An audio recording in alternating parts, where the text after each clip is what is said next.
ಶ್ರೀಕೃಷ್ಣಾಯ ನಮಃ. ವಸುದೇವಸುತಂ ದೇವಂ ಕಂಸಚಾಣೂರಮರ್ದನಂ ದೇವಕೀ ಪರಮಾನಂದಂ ಕೃಷ್ಣಂ ವಂದೇ ಜಗದ್ಗುರುಂ. ಬ್ರಹ್ಮಸ್ಥಾನ ಸರೋಜಮಧ್ಯವಿಲಸತ್ ಚೀತಾಂಶುಪೀಠಸ್ಥಿತಂ ಸ್ಫೂರ್ಜತ್ಸೂರ್ಯರುಚಿಂ ವರಾಭಯಕರಂ ಕರ್ಪೂರಕುಂದೋಜ್ವಲಂ ಶ್ವೇತಸ್ರಗ್ವಸನಾನುಲೇಪನಯುತಂ ವಿದ್ಯುದೃಚಾ ಕಾಂತಯ ಸಂಶ್ಲಿಷ್ಟಾರ್ಧತನುಂ ಪ್ರಸನ್ನವದನಂ ವಂದೇ ಗುರುಂ ಸಾದರಂ. ಶ್ರೀಗುರುಭ್ಯೋ ನಮಃ. ಲಂಬೋದರಂ ಪರಮಸುಂದರಮೇಕದಂತಂ ರಕ್ತಾಂಬರಂ ತ್ರಿನಯನಂ ಪರಮಂ ಪವಿತ್ರಂ ಉದ್ಯದ್ದಿವಾಕರ ಕರೋಜ್ವಲಕಾಯಕಾಂತಂ ವಿಘ್ನೇಶ್ವರಂ ಸಕಲವಿಘ್ನಹರಂ ನಮಾಮಿ. ತ್ವಾಂ ದೇವ ವಿಘ್ನದಲನೇತಿ ಚ ಸುಂದರೇತಿ ಭಕ್ತಿಪ್ರಿಯೇತಿ ಸುಖದೇತಿ ಫಲಪ್ರದೇತಿ ವಿದ್ಯಾಪ್ರದೇತ್ಯಗಹರೇತಿ ಚ ಯೇ ಸ್ತುವಂತಿ ತೇಭ್ಯೋ ಗಣೇಶವರದೋ ಭವ ನಿತ್ಯಮೇವ. ಶ್ರೀ ಮಹಾಗಣಪತಯೇ ನಮಃ. ಯಾ ಕುಂದೇಂದು ತುಷಾರಹಾರಧವಳ ಯಾ ಶುಭ್ರ ವಸ್ತ್ರಾವೃತ ಯಾ ವೀಣಾ ವರದಂಡಮಂಡಿತಕರ ಯಾ ಶ್ವೇತ ಪದ್ಮಾಸನ ಯಾ ಬ್ರಹ್ಮಾಚ್ಯುತ ಶಂಕರ ಪ್ರಭೃತಿಭಿಃ ದೇವೈಃ ಸದಾ ವಂದಿತಾ ಸಾ ಮಾಂ ಪಾತು ಸರಸ್ವತೀ ಭಗವತಿ ನಿಶ್ಶೇಷ ಜಾಡ್ಯಾಪಃ. ಶ್ರೀ ಸರಸ್ವತ್ಯೇ ನಮಃ. ವೇದಾರ್ಥತತ್ವವಿಶದೀಕರಣೇನ ಪುಂಸಾಂ ಉಚ್ಚೈರ್ಗತಿಂ ಜಗತಿಯೋ ದಯಾಯ ವಿಧಾತುಂ ರಮ್ಯಾಂ ಪುರಾಣಪದವೀಂ ಪ್ರಣಿನಾಯ ತಸ್ಮೈ ಲೋಕೇಶವೈಭವಪುಷೇ ಋಷಯೇ ನಮಸ್ತಾತ್.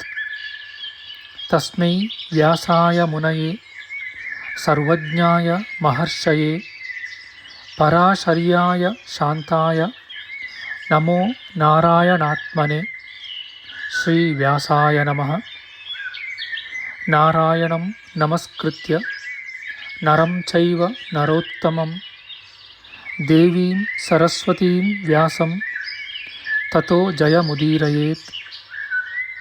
ಕನಕರುಚಿದುಕೂಲಃ ಕುಂಡಲೋಲ್ಲಾಸಿಗಲ್ಲಃ ಶಮಿತಭುವನಭಾರಃ ಕೋಪಿ ಲೀಲಾವತಾರಃ ತ್ರಿಭುವನ ಸುಖಕಾರಿ ಶೇಷಶಾಯೀ ಮುಕುಂದೋ ಪರಿಕಲಿತರಮಾಂಗೋ ಮಂಗಲಂ ನಸ್ತನೋತು. ನಮಾಮಿ ಗೋವಿಂದ ಪದಾರವಿಂದಂ ಸದೇಂದಿರಾನಂದನಮುತ್ತಮಾಡ್ಯಂ ಜಗಜ್ಜನಾನಾಂ ಹೃದಯ ಸನ್ನಿವಿಷ್ಟಂ ಮಹಾಜನೈಕಾಯನಮುತ್ತಮೋತ್ತಮಂ. ನಮಸ್ತೆ ಚಕ್ರಹಸ್ತಾಯ ಶಾಂಗಹಸ್ತಾಯ ತೇ ನಮಃ. ನಂದಹಸ್ತಾಯ ತೇ ವಿಷ್ಣೋ ಶಂಖಹಸ್ತಾಯ ತೇ ನಮಃ. ಓಂ ನಮೋ ವಾಸುದೇವಾಯ ನಮಃ ಸಂಕರ್ಷಣಾಯ ಚ ಪ್ರದ್ಯುಮ್ನಾಯ ನಮಸ್ತುಭ್ಯಂ ಅನಿರುದ್ಧಾಯ ತೇ ನಮಃ. ಅನಾಕಾರೋ ಮಹೋಜಾಶ್ಚ ಯಶ್ಚಾದೃಷ್ಟಗತಿರ್ದಿವಿ ಜಗತ್ಪೂಜ್ಯೋ ಜಗತ್ಪ್ರಾಣಂ ತಂ ವಾಯುಂ ಪ್ರಣಮಾಮ್ಯಹಂ. ವಾಯುರೂಪಿ ಪರಮಾತ್ಮನೇ ನಮಃ. ಪ್ರಿಯ ಬಾಂಧವರೇ, ನಮ್ಮ ಈ ಶ್ರೀ ಲಾಲೀಕೃಷ್ಣ ಚಾನಲ್ಗೆ ಸ್ವಾಗತ. ಇಂದಿನ ವಿಡಿಯೋದಲ್ಲಿ ನಾವು ಶ್ರೀಮದ್ ವಾಯು ಮಹಾಪುರಾಣದ ಪ್ರಥಮ ಖಂಡದ 45ನೆಯ ಅಧ್ಯಾಯದ ಪ್ರಥಮಾಂಶದ ವಿಚಾರ ಮಾಡೋಣ. ಈ ಅಧ್ಯಾಯದಲ್ಲಿ ಭಾರತ ವರ್ಷ ವರ್ಣನೆ, ಇಂದ್ರದ್ವೀಪ, ಕಸೇರುದ್ವೀಪ, ತಾಮ್ರವರ್ಣ ಮುಂತಾದ ನವದ್ವೀಪಗಳ ವರ್ಣನೆ, ಸಪ್ತ ಕುಲಪರ್ವತಗಳ ವರ್ಣನೆಯ ವಿಚಾರ ಮಾಡೋಣ. ಶ್ರೀಕೃಷ್ಣಾಯ ನಮಃ. ಶಾಂಶಪಾಯ ಮುನಿಯು ಹೇಳುತ್ತಾರೆ, ಎಲೆ ಸ್ವಾಮಿಯೇ, ಅತಿ ವಿಶಾಲವಾದ ಪೂರ್ವ ಪಶ್ಚಿಮ ಭಾಗದಲ್ಲಿರುವ ದೇಶಗಳ ವಿಷಯವನ್ನು ತಿಳಿಸಿರುತ್ತೀರಿ. ಈಗ ಉತ್ತರ ದಕ್ಷಿಣ ಭಾಗದಲ್ಲಿರುವ ದೇಶಗಳ ವಿಷಯಗಳನ್ನು, ಪರ್ವತವನ್ನು, ಅವುಗಳಲ್ಲಿ ವಾಸಿಸುವ ಜನರನ್ನು ಯಥಾಸ್ಥಿತವಾಗಿ ವರ್ಣಿಸಬೇಕೆಂದು ಕೇಳುತ್ತೇನೆ. ಸೂತಮುನಿಯು ಹೇಳುತ್ತಾರೆ, ಶ್ವೇತನಾಮಕ ಪರ್ವತಕ್ಕೆ ದಕ್ಷಿಣಕ್ಕೂ ನೀಲಗಿರಿಯ ಉತ್ತರಕ್ಕೂ ಮಧ್ಯದಲ್ಲಿ ರಮಣಕವೆಂಬ ವರ್ಷವಿರುತ್ತದೆ. ಈ ವರ್ಷದಲ್ಲಿ ಅನೇಕ ಪ್ರಜೆಗಳು ಜನಿಸಿ ಪ್ರಖ್ಯಾತರಾಗಿರುವರು. ಅಲ್ಲಿರುವ ಪ್ರಜೆಗಳು ಸರ್ವ ಋತು ಫಲ ಸಮೃದ್ಧರೂ, ಮುಪ್ಪಿನಲ್ಲಿ ಉಂಟಾಗುವ ದುರ್ಗಂಧರಹಿತರೂ, ಶುದ್ಧ ವಂಶ ಸಂಭೂತರೂ, ಪ್ರಿಯದರ್ಶಿಗಳೂ ಆಗಿರುವರು. ಆ ದೇಶದಲ್ಲಿಯೂ ಕೂಡ ಅತ್ಯಂತ ದೊಡ್ಡದೂ ದಿವ್ಯವೂ ಮಹತ್ತೂ ಆದ ಆಲದ ಮರವು ಬೆಳೆದಿದೆ.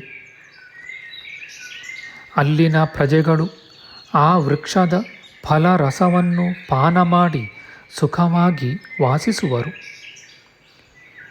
ಹೀಗೆ ಆ ಫಲರಸವನ್ನು ಪಾನ ಮಾಡಿದ ಮಹಾಭಾಗ್ಯಶಾಲಿಗಳಾದ ಮನುಷ್ಯೋತ್ತಮರು 10,115 ವರ್ಷಗಳವರೆಗೂ ಸುಖವಾಗಿ ಸಂತೋಷದಿಂದ ಜೀವಿಸುವರು. ಶ್ವೇತಪರ್ವತದ ಉತ್ತರಕ್ಕೂ ಶೃಂಗವಂತಗಿರಿಯ ದಕ್ಷಿಣಕ್ಕೂ ಮಧ್ಯದಲ್ಲಿ ಹಿರಣ್ಯಕವೆಂಬ ವರ್ಷವು ಪ್ರಸಿದ್ಧವಾಗಿದೆ. ಆ ವರ್ಷದಲ್ಲಿ ಸುವರ್ಣಮಯವಾದ ನದಿಯು ಹರಿಯುತ್ತಿದೆ. ಆ ವರ್ಷದ ಪ್ರಜೆಗಳು ಆ ಜಲವನ್ನು ಪಾನ ಮಾಡಿ ಮಹಾಬಲಿಷ್ಠರು, ಮಹಾ ತೇಜಸ್ವಿಗಳು, ಸಮಸ್ತ ಋತುಗಳಲ್ಲಿ ಉಂಟಾಗುವ ಫಲಭೋಕ್ತೃಗಳು, ಧನಿಕರು, ಪ್ರಿಯದರ್ಶನರೂ ಆಗಿರುವರು. ಆ ಹಿರಣ್ಯವರ್ಷದ ಪ್ರಜೆಗಳು ಮಹಾ ತೇಜಸ್ವಿಗಳಾಗಿ 11,115 ವರ್ಷಗಳು ಸುಖವಾಗಿ ಜೀವಿಸುವರು. ಆ ವರ್ಷದಲ್ಲಿ ಷಡ್ರಸೋಪೇತವೂ ಮಹತ್ತೂ ಆದ ನಿಂಬ ವೃಕ್ಷವು ಪ್ರಸಿದ್ಧವಾಗಿದೆ.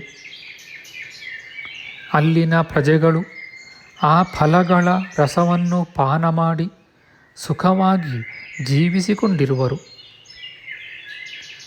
ಆ ವರ್ಷದ ಪರ್ವತದಲ್ಲಿ 3 ಶಿಖರಗಳಿವೆ. ಅವುಗಳಲ್ಲಿ ಒಂದು ಸುವರ್ಣಮಯವೂ, ಮತ್ತೊಂದು ರತ್ನಮಯವೂ, ಇನ್ನೊಂದು ಸಕಲ ರತ್ನೋಪೇತವೂ ಆಗಿವೆ. ಆ ಶೃಂಗಗಳು ಮಹತ್ತಾಗಿಯೂ ಉನ್ನತವಾಗಿಯೂ ಇವೆ. ಮತ್ತು ಉನ್ನತವೂ ರತ್ನಮಯವೂ ಆದ ಅನೇಕ ಭವನಗಳೂ ಕೂಡ ಪ್ರಜ್ವಲಿಸುತ್ತವೆ. ಉತ್ತರ ಸಮುದ್ರದ ದಕ್ಷಿಣ ಭಾಗದ ಸಮುದ್ರದ ಕೊನೆಯಲ್ಲಿ ಕುರು ದೇಶವಿದೆ. ಅದು ಪುಣ್ಯಕರವೂ ಸಿದ್ಧರಿಂದ ನಿಷೇವಿತವೂ ಆಗಿವೆ. ಅದರಲ್ಲಿ ಕುರು ನಾಮಕ ಪ್ರಜೆಗಳು ವಾಸಿಸುವರು. ಆ ದೇಶದಲ್ಲಿರುವ ಕೆಲವು ಫಲವೃಕ್ಷಗಳು ಸುಗಂಧಿಯೂ ಮಧುರವೂ ಆದ ಪುಷ್ಪ ಫಲಗಳಿಂದ ಪೂರ್ಣವಾಗಿವೆ. ಆ ವೃಕ್ಷಗಳು ಫಲ ಪುಷ್ಪಗಳನ್ನು ಕೊಡುವುದಲ್ಲದೆ ಅಪೇಕ್ಷಿತವಾದ ವಸ್ತ್ರಗಳನ್ನೂ ಆಭರಣಗಳನ್ನೂ ಕೊಡುತ್ತವೆ. ಮತ್ತು ಮನೋಹರವಾದ ಕೆಲವು ವೃಕ್ಷಗಳು ಸಕಲ ಇಷ್ಟಾರ್ಥಗಳನ್ನೂ ಕೊಡುತ್ತವೆ. ಅಂತಹ ವೃಕ್ಷಗಳಿಂದ ಸುಗಂಧವೂ ವರ್ಣರಸವೂ ಇವುಗಳಿಂದ ಯುಕ್ತವಾದ ಜೇನುತುಪ್ಪದ ಪ್ರವಾಹವು ಹರಿಯುತ್ತಿದೆ. ಕೆಲವು ಕ್ಷೀರ ವೃಕ್ಷಗಳು ಅತಿ ಸುಂದರಗಳಾಗಿರುತ್ತವೆ. ಅವು ಸಿಹಿ, ಹುಳಿ, ಉಪ್ಪು, ಖಾರ, ಕಹಿ, ಕಷಾಯವೆಂಬ ಷಡ್ರಸೋಪೇತವಾದ ಹಾಲನ್ನು ಯಥೇಚ್ಛವಾಗಿ ಕೊಡುತ್ತವೆ. ಆ ಭೂಮಿಯು ರತ್ನಮಯವಾಗಿಯೂ ಸೂಕ್ಷ್ಮವಾದ ಚಿನ್ನದ ಮರಳಿನಿಂದ ಸಹಿತವಾಗಿಯೂ ಎಲ್ಲೆಲ್ಲಿಯೂ ಸುಖಸ್ಪರ್ಶವುಳ್ಳದ್ದಾಗಿಯೂ ರೋಗಾದಿ ಉಪದ್ರವರಹಿತವಾಗಿಯೂ ಶುಭಕರವಾಗಿಯೂ ಇರುತ್ತದೆ. ಪುಣ್ಯವು ಕ್ಷಯವಾಗಿ ದೇವಲೋಕದಿಂದ ಚ್ಯುತರಾದ ಪ್ರಜೆಗಳು ಹಿರಣ್ಯಕ ವರ್ಷದಲ್ಲಿ ಜನಿಸಿ ದಿವ್ಯ ಸೌಂದರ್ಯ, ಶುಭ್ರತೆ, ಸತ್ಕುಲ ಜನನ, ಸ್ಥಿರ ಯೌವನ ಇವೇ ಮೊದಲಾದ ಸಕಲ ಕಲ್ಯಾಣ ಗುಣೋಪೇತರಾಗಿಯೂ ನಿತ್ಯ ಸುಖಿಯಾಗಿಯೂ ಇರುವರು. ಆ ದೇಶದ ಸ್ತ್ರೀಯರೂ ಸಹ ಅತಿ ಸುಂದರಿಯರಾಗಿಯೂ ಪತಿವ್ರತೆಯರಾಗಿಯೂ ಇದ್ದು ದಿವ್ಯ ಸಂತಾನವನ್ನು ಪಡೆಯುವರು. ಅವರೆಲ್ಲರೂ ಅಮೃತಕ್ಕೆ ಸಮಾನವಾದ ಕ್ಷೀರವೃಕ್ಷದ ಹಾಲನ್ನು ಕುಡಿದು ವಜ್ರಕಾಯರಾಗಿರುವರು. ಆ ದಂಪತಿಗಳು ಅವಳಿ ಮಕ್ಕಳಂತೆ ಜನಿಸಿ ಸಮವಾಗಿ ವೃದ್ಧಿ ಹೊಂದುವರು. ಆ ದಂಪತಿಗಳ ಸ್ವಭಾವ, ರೂಪ, ಸೌಂದರ್ಯ, ಮರಣ ಇವು ಸಮವಾಗಿಯೇ ಇರುವವು. ಆ ದಂಪತಿಗಳು ಪರಸ್ಪರ ಅನುರಕ್ತರಾಗಿಯೂ ಚಕ್ರವಾಕಗಳಂತೆ ಅವಿಯುಕ್ತರಾಗಿಯೂ ರೋಗ ಶೋಕರಹಿತರಾಗಿಯೂ ನಿತ್ಯ ಸುಖಿಯಾಗಿಯೂ 13,115 ವರ್ಷಗಳು ಜೀವಿಸುವವರಾಗಿಯೂ ಅತಿ ಶಕ್ತರಾಗಿಯೂ ಪರಸ್ತ್ರೀ ಪರಪುರುಷರಲ್ಲಿ ಅನಾಸಕ್ತರಾಗಿಯೂ ಇರುವರು. ಹೀಗೆ ಹಿರಣ್ಯಕ ದೇಶವನ್ನು ವರ್ಣಿಸಿದ್ದಾಗಿದೆ. ಈಗ ಕುರು ದೇಶವನ್ನು ವಿಸ್ತಾರವಾಗಿ ನಿರೂಪಿಸುವೆನು, ಕೇಳಿರಿ. ಚಾರುದಿ ಎಂಬ ಪರ್ವತೋತ್ತಮದ ಉತ್ತರೋತ್ತರ ದಿಕ್ಕುಗಳೆಲ್ಲವನ್ನೂ ವಿಸ್ತಾರವಾಗಿ ನಿರೂಪಿಸುವೆನು. ಅವುಗಳಲ್ಲಿ ಯಾವ ಯಾವ ಶ್ರೇಷ್ಠವಾದ ವಿಷಯಗಳಿವೆಯೋ ಅವೆಲ್ಲವನ್ನೂ ತಿಳಿಸುವೆನು. ಆ 2 ದ್ವೀಪಗಳು ಅನೇಕವಾದ ಗವಿ, ಗುಹೆ, ಪೊದೆ, ಸಣ್ಣ ನದಿ ಇವುಗಳಿಂದ ಮಂಡಿತವಾಗಿಯೂ ಅನೇಕ ಲತಾಗೃಹ, ಉಪವನ ಇವುಗಳಿಂದ ಯುಕ್ತವೂ ವಿಚಿತ್ರ ಧಾತುಗಳಿಂದ ಅಲಂಕೃತವೂ ಅನೇಕ ಧಾತು ಮಿಶ್ರವೂ ಸರ್ವಧಾತುಗಳಿಂದ ಮಂಡಿತವೂ ಪಲ್ಲವ ಪುಷ್ಪ ಫಲಗಳಿಂದ ಭರಿತವೂ ಸಿದ್ಧ ಚಾರಣರಿಂದ ಸೇವಿತವೂ ಅತ್ಯುನ್ನತವಾದ ಕುಲ ಪರ್ವತಗಳಿಂದ ಸಹಿತವೂ ಆಗಿವೆ. ಮತ್ತು ಸಾವಿರಾರು ಸಣ್ಣ ಪುಟ್ಟ ಪರ್ವತಗಳೂ ಸಹ ಆ ದ್ವೀಪಗಳಲ್ಲಿ ಸಮೃದ್ಧವಾಗಿವೆ. ಆ ದ್ವೀಪಗಳಲ್ಲಿ ಚಂದ್ರಕಾಂತ, ಸೂರ್ಯಕಾಂತ ಶಿಲೆಯ ಪರ್ವತಗಳು ಜ್ವಲಿಸುತ್ತಿರುವವು. ಆ 2 ಪರ್ವತದ ಮಧ್ಯದಲ್ಲಿ ಭದ್ರಸೇನೆ ಎಂಬ ಮಹಾನದಿಯು ಪ್ರವಹಿಸುತ್ತದೆ. ಆ ಕುರುದೇಶದಲ್ಲಿ ಸ್ವಚ್ಛವೂ ಅತಿ ರುಚಿಯೂ ಆದ ಜಲದಿಂದ ಪೂರ್ಣವಾದ ಸಾವಿರಾರು ನದಿಗಳು ಜಲಭರಿತವಾಗಿ ಸರ್ವಕಾಲದಲ್ಲಿಯೂ ಹರಿಯುತ್ತಿವೆ. ಆ ಪ್ರಜೆಗಳು ಆ ನದಿಗಳಲ್ಲಿ ಸ್ನಾನ ಪಾನಾದಿಗಳನ್ನು ಮಾಡುವುದರಿಂದ ನಿತ್ಯ ತೃಪ್ತರಾಗಿರುವರು. ಇದರಂತೆಯೇ ಸಾವಿರಾರು ಮಹಾನದಿಗಳಲ್ಲಿ ಕ್ಷೀರ ಪ್ರವಾಹವು ಸದಾ ಹರಿಯುತ್ತಿವೆ. ಮತ್ತು ಕೆಲವು ನದಿಗಳಲ್ಲಿ ಜೇನುತುಪ್ಪ, ಮದ್ಯ, ಘೃತ ಇವುಗಳ ಪ್ರವಾಹವು ಹರಿಯುತ್ತಿವೆ. ನೂರಾರು ಮೊಸರಿನ ಮಡುವುಗಳು, ಅಮೃತ ಸಮಾನ ರಸಪೂರ್ಣವಾದ ಫಲಗಳಿಂದ ಭರಿತವಾದ ಉಪವನಗಳು ವಿಶೇಷವಾಗಿ ಹೊಳೆಯುತ್ತಿವೆ. ಫಲ ಪುಷ್ಪಗಳು, ಗಂಧರಸ ವಿವಿಧ ವರ್ಣಗಳಿಂದ ಕೂಡಿರುತ್ತವೆ. ಆ ಸುವಾಸನೆಯು 5 ಯೋಜನಗಳವರೆಗೂ ಹರಡಿರುವುದು.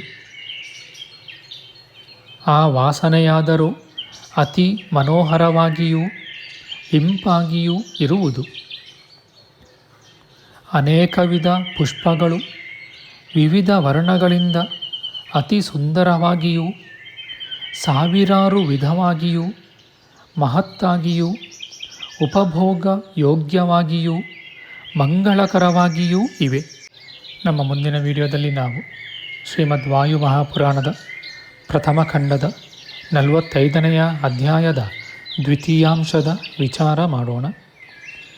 ಆಧ್ಯಾತ್ಮಿಕ ಚರ್ಚೆ ಮತ್ತು ವಿಚಾರ ವಿನಿಮಯಕ್ಕಾಗಿ ಶುರು ಮಾಡಿದ ಈ ಚಾನಲ್ನಲ್ಲಿ ನಾವು ಅಪ್ಲೋಡ್ ಮಾಡುವ ಎಲ್ಲ ವಿಡಿಯೋಗಳನ್ನು ಸಂಪೂರ್ಣವಾಗಿ ನೋಡಿ ನಿಮ್ಮ ಸಲಹೆಗಳನ್ನು ಕಮೆಂಟ್ ಬಾಕ್ಸ್ನಲ್ಲಿ ಬರೆಯಿರಿ.